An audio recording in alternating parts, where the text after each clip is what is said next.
With so much of the world still unvaccinated against COVID, what if there was a pill that people with COVID symptoms could take that would halve the risk of hospitalisation or death? The US drug maker Merck says results of trials of an experimental antiviral drug originally developed to treat flu are very positive.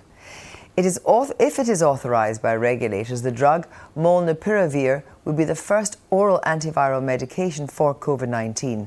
Merck says it's on course to produce 10 million courses by the end of 2021. So if it's approved, where could it be most effective? Here's our health correspondent, Deb Cohen. It was greeted with a flurry of excitement. A new breakthrough antiviral drug that will change the course of the pandemic, reducing hospitalisations by 50%. Antivirals are meant to be used in the community to stop people going into hospital and dying from COVID. And the UK, like many other countries, have got agreements for them already.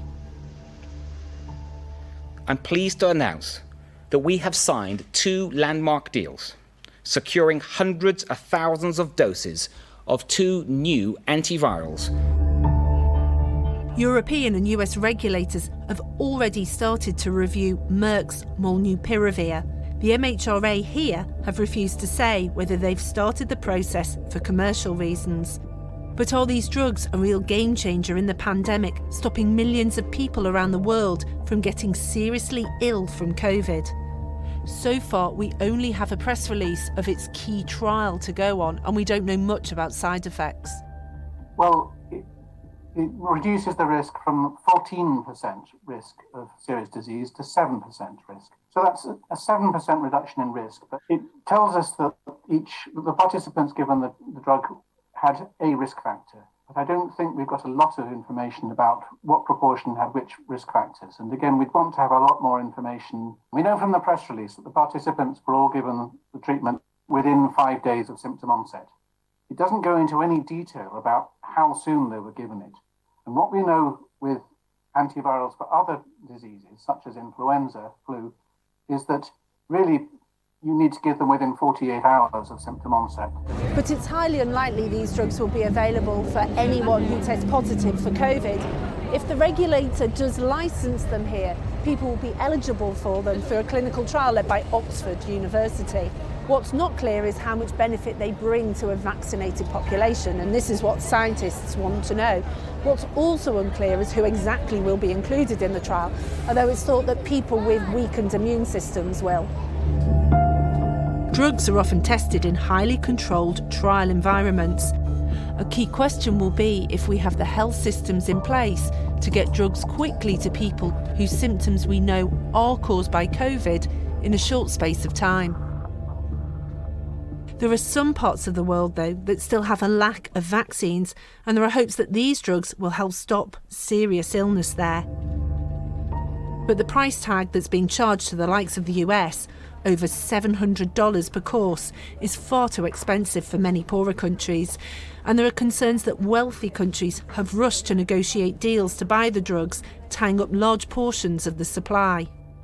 Today, Merck won plaudits for granting a landmark royalty-free licence to other companies to manufacture and sell Molnupiravir more cheaply to the poorest nations.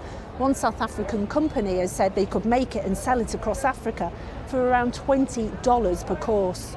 It's a move that contrasts sharply with mRNA manufacturers Pfizer and Moderna, which have refused to share vaccine technology.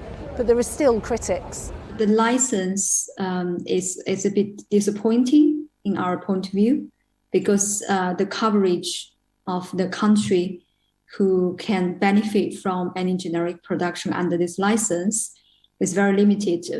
More than nearly half of the world population are excluded, and a couple of upper middle income countries such as Brazil, who still suffer from high rate of infections for COVID-19, is excluded from this license.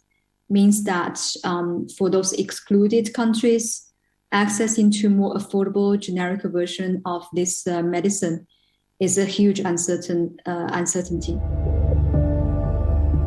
Headlines are one thing, clinical trials are something else. There's a big market for dramatic COVID cures that reset the world back to 2019. That may make for great clickbait, but science just doesn't usually follow that script.